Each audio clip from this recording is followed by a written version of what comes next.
When you look at a particularly old tree, it's sort of an existential experience. How could it not be? Every giant, sprawling oak came from an acorn. When redwood trees reach 150 years old, they're barely considered saplings. Some pine trees can live for thousands of years. How much history, how many human lifetimes have passed while those same trees have been growing, rooted in place? Trees witness a lot. New growth emerging after devastating fires, abundant summers and barren winters, the bodies of animals returning to the earth that once sustained them. Life, then death, then life again. If they could think, imagine how deep a tree's perspective would be, how much it could learn after decades, maybe even centuries, of watching. It's obviously not a new thought. Humans have been imagining this exact thing for a very long time. I think the concept of a sentient tree is sort of just a natural development for humans living in this world. Just off the top of your head, I bet you can probably think of at least a few. The Ents in The Lord of the Rings, the Great Deku Tree from the Legend of Zelda games, Grandmother Willow from Pocahontas. This idea is everywhere. Art and literature, pop culture and media. The variety of forms it takes is almost kind of staggering. There are helpful trees, malevolent trees, quiet trees, violent trees, wistful trees, vengeant trees, on and on and on. But more than anything else, across almost all incarnations, they are wise, full of experience and insight accumulated over years of slow, patient growth. They know things that humans have long forgotten. They're able to see into your world, but also into another, older one. They mark the entrance to somewhere wilder, more unpredictable, more magical, even. Beneath this idea, this dream, I think there's a surprisingly simple question, one you find yourselves asking surprisingly often. If trees could speak, what could they tell you about that other world?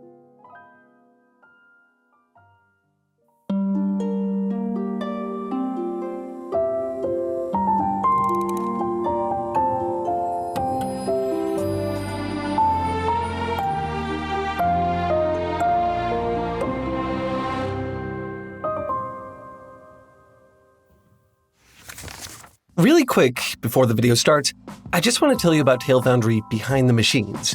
There is a lot that goes into making this show, and a lot you will probably never see. But our humans, bit by bit, have started to share that process. Sometimes they'll stream their research, long before a video ever makes it into the pipeline. Sometimes they'll make forum posts, brainstorming an idea. Thumbnails are one of the funnest things to work on here, and they do a lot of that too. And sometimes they'll just hang out and play games and stuff. It's all right there in our Discord server, available to anyone who supports Foundry anywhere. You could become a YouTube member, you could join our Patreon community, you could even subscribe right in Discord itself. All of them cost exactly the same amount and will get you access to anything and everything behind the machines. Foundry has always been about more than just video content. We make these videos to inspire and to be inspired. A big thanks to everyone who joins us in that process. We couldn't make this show without you. Okay, thanks so much for listening. Now, on to the video. The Ent is probably the first thing that comes to mind when you think of talking trees. Yes, it is from Lord of the Rings, but you also see versions of them appear in Magic the Gathering, Dungeons & Dragons, World of Warcraft. For some reason, the idea of walking tree people just gets people's minds going. They're sort of everywhere. It might surprise you then to know that Ents are actually a relatively new archetype. They feel like they've been around for centuries, but the Ent, as we recognize it today, was Tolkien's original invention. They seem to be an established part of the fantasy landscape, as classic and fundamental as dwarves and elves. And I think that goes beyond Tolkien just inventing modern fantasy. I think it's more because everything about them just feels right. I know trees were sort of a thing for Tolkien, but you have to admit it's pretty impressive how convincingly he wrote them. If trees could speak, it's easy to imagine that they would sound exactly like the Ents do. The world's first ever encounter with an Ent came in the second Lord of the Rings book, where the hobbits Merry and Pippin find themselves lost in Fangorn Forest. There, they meet Treebeard, one of the oldest Ents in Middle-earth. The sight of Treebeard's eyes alone are enough to astonish them. Pippin feels as if there were, quote, an enormous well behind them, filled with ages of memory and long, slow, steady thinking. But their surface was sparkling with the present, like sun shimmering on the outer leaves of a vast tree. Before Treebeard has even introduced himself, the hobbits recognize that they've come face to face with something primordial. Everything the Ents do is slow, careful, and deliberate. Even their language. They hardly speak at all unless they feel they truly have something worth saying. Treebeard even says that his name alone is like a story that's growing all the time. He tells the hobbits about the true breadth of history and how deep its roots really go. He teaches them about the Entwives, female Ents who once tended the orchards and the flowers. He sings fragments of Entish songs to the hobbits, including parts of one that lists the names of every living thing. They even get to witness an Entmoot, a rare conference between the Ents that, at its shortest, takes days to complete. For all that Treebeard shows them, he's only able to give them the barest glimpse of the past. The Entwives have long since disappeared. Most of the world has forgotten the Ent songs, all of their history and culture. There are no young saplings at the Entmoot. There haven't been any saplings for ages. Time moves on. The forests slowly dwindle. The Ents grow old. And remember. Ents are patient creatures, but there's one thing that does make them angry. The hastiness of the world, as Treebeard puts it. He despises the destruction of the natural world, especially the forests, in the name of war and industry. It's this hastiness that has taken so much from the Ents, which is why he cautions against it so often. Don't be hasty. Don't be hasty. Now, don't be hasty, Master Meriadoc. Hasty? Merry and Pippin are small creatures on an epic journey. Treebeard helps them to see the scale of it. He shows them how big their world really is and the deep, scarring consequences of the evil they're up against. This, I think, is what you'd expect of trees. If they were to speak, they would teach you. They'd share their memories, their wisdom, their ability to experience things beyond human perception. They'd act as a bridge to a bygone world that only they, with their unfathomably long view, can see. In the book A Monster Calls by Patrick Ness, there's an ancient yew tree growing in the graveyard not far from Connor O'Malley's house. As you may have guessed, this is no ordinary tree. It's a monster. And when it has good reason to, it comes walking. This monster has lived since the time of giants and dragons. He has healed people, and he has harmed them. He describes himself as the spine that the mountains hang upon, the lungs that breathe the wind. He is everything untamed and untamable, the wild earth. And now, he's come for Connor. He's here to heal him. Connor's mother is dying of cancer. It's a complex thing for anyone to process, let alone a 13-year-old boy. Throughout the book, he experiences grief and anger, but what scares him the most is relief. He wants his mother's suffering to be over, but is terrified of coming to terms with what that would mean. Over several nights, the monster does what trees do. He shares his long perspective with Connor, offers him a different view of the world, one that's more patient, more honest. He shows him the gray areas between right and wrong, fair and unfair. He isn't kind to Connor. He quite literally threatens to eat him alive unless he confronts his feelings. But he's still able to help Connor see the situation in a way that he otherwise would never have been able to. An incomprehensible frame of time, an impossible span of wisdom. It's a perspective humans crave. It's one a tree could share with you if it could only just open its mouth and tell you about it. Even the meekest tree witnesses more than a human could ever hope to. If they could just speak, maybe they could share some of that much-needed wisdom with the hasty world of humanity.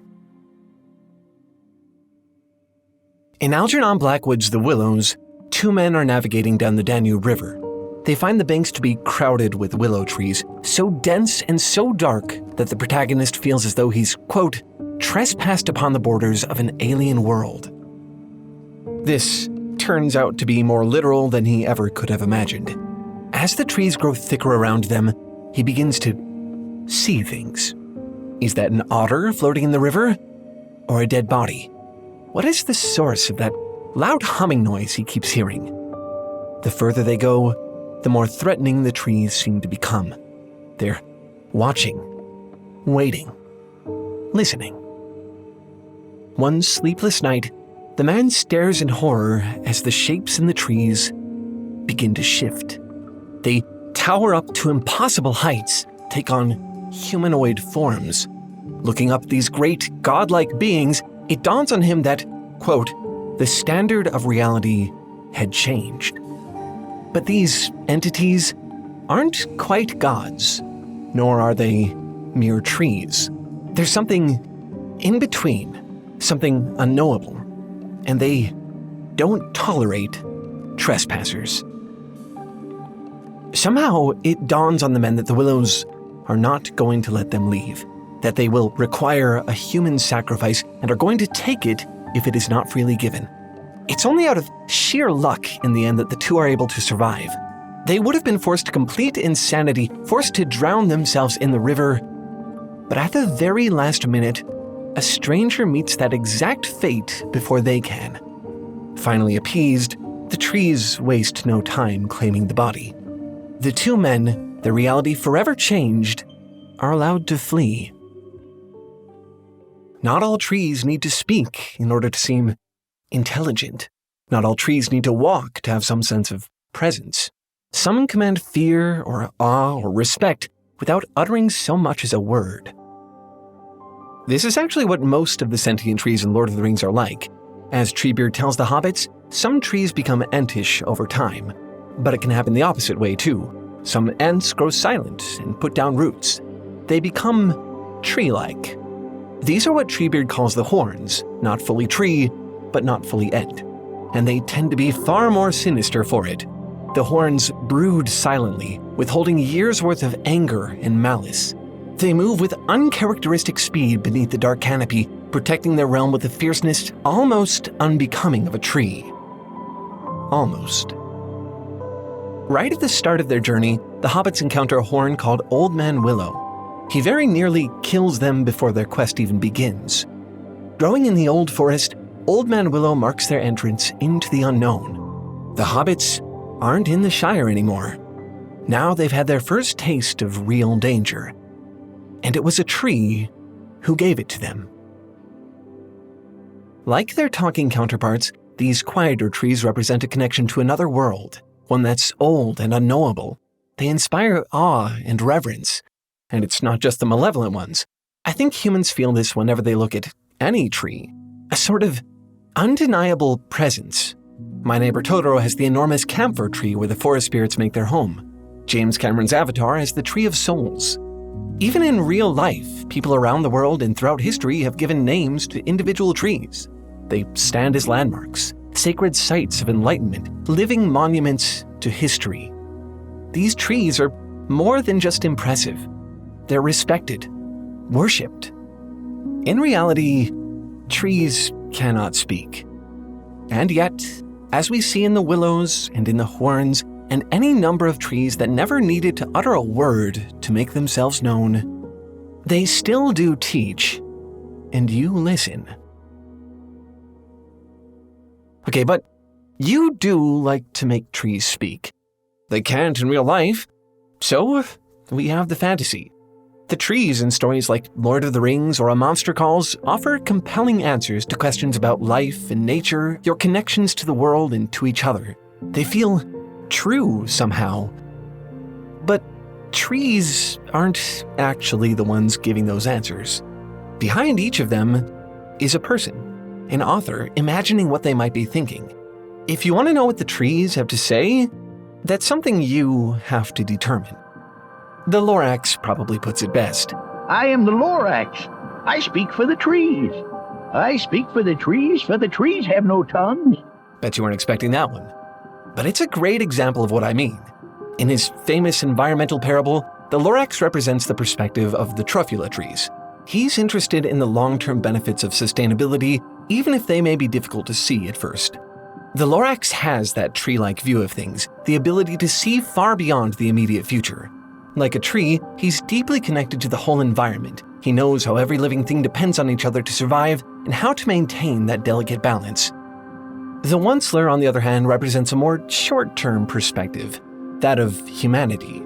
He's more interested in what benefits him immediately and is constantly blind to the harm that he causes. When he insists that he's doing no harm in chopping down the trees, the Lorax calls him crazy with greed. He depletes the natural resources in order to make a profit, driving away all of the wildlife. By the time he can finally see the consequences, it's much too late.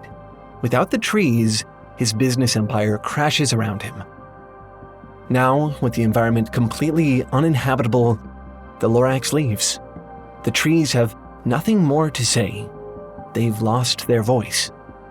The Onceler is left to reflect on what he's done and to share his story with anyone who seeks it, in hopes that they won't repeat his mistakes. In other words, you could sort of say that the Onceler's fate is to become a tree, at least symbolically.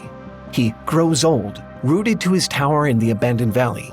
He remains there as a testament to the past, the only one who remembers when the world was still green. Long after he's upset the natural order, he can finally see his place in it. If trees are teachers, that's a role he takes on too. He's the narrator of the story and the one who delivers its moral. Now that the Lorax is gone, he's the one to speak for the trees. In a sense, he's doing the same thing as Dr. Seuss and Tolkien and Blackwood, participating in the long tradition of giving trees a voice. There's a common fantasy between these tree stories. All of the trees, even the most malevolent ones, act as a sort of wish fulfillment. They challenge the limits of human perception. They represent a sort of wisdom that can only be gained with age, one that exceeds even the longest human lifetimes. In stories like A Monster Calls or The Lorax, trees are there to tell you what you need to hear. They can reveal the truth, even when you can't find it yourself. The Willows, both Blackwood's and Tolkien's, imagine a deeper, more connected world beyond human experience. In these stories, trees act as guides, teachers, guardians of the unknown. They grant advice earned from living an impossibly long amount of time. They are bridges between your world and one that would otherwise be impossible for you to reach. But remember, every time a tree speaks in fiction, someone gave it that voice. Every time a tree opens its mouth, every piece of wisdom or counsel offered, it's just humanity speaking to itself. It's you using a narrative framework to imagine a perspective you could only ever dream of. Finding a way to consider what it would be like to have all that wisdom and experience, that impossibly long view. Humans may speak for the trees. You may give them a voice, you may even listen to it. But really, whenever you do, it's the trees who are speaking for you. There is something a little tragic about that, though, isn't there? I mean, maybe we can understand the purpose these talking trees serve as a literary device, but on some level, doesn't it feel a little sad that you'll never have the breadth of experience, that long, time-worn understanding of the world that trees have? Human lives are tragically short. For most of you, it's hard to even acquire what you'd consider a good education in that time. In many ways, I feel this myself. Which is why I've been making a little time here and there where I can to do some learning. It's been easy, actually. Right now, I'm studying logic and reasoning, which, surprisingly, is not one of my strong suits. I never realized there was so much to it, honestly. I always kind of thought rationality was about, like, how things naturally click together. Now I'm starting to see that there's a whole methodology to it, which is honestly starting to affect how I see the whole world. If you've watched more than 3 YouTube videos in your life, you probably already recognize the clips I've been showing you here. This is, of course, brilliant, and this is why you've heard so much about it. It's an app that deserves its reputation. It is a fantastic tool for developing an education while you go about your life. What I like most about Brilliant is that you're not just learning, you're playing. It moves at your pace, it slots easily into your daily routines.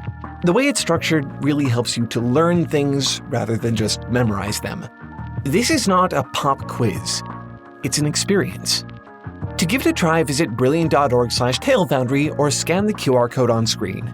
There's literally zero risk because with our link, you'll get your first 30 days of Brilliant totally free. Even if it turns out not to be for you, you can just cancel, never spend a dime, and walk away with everything you've learned. A whole month of education for free.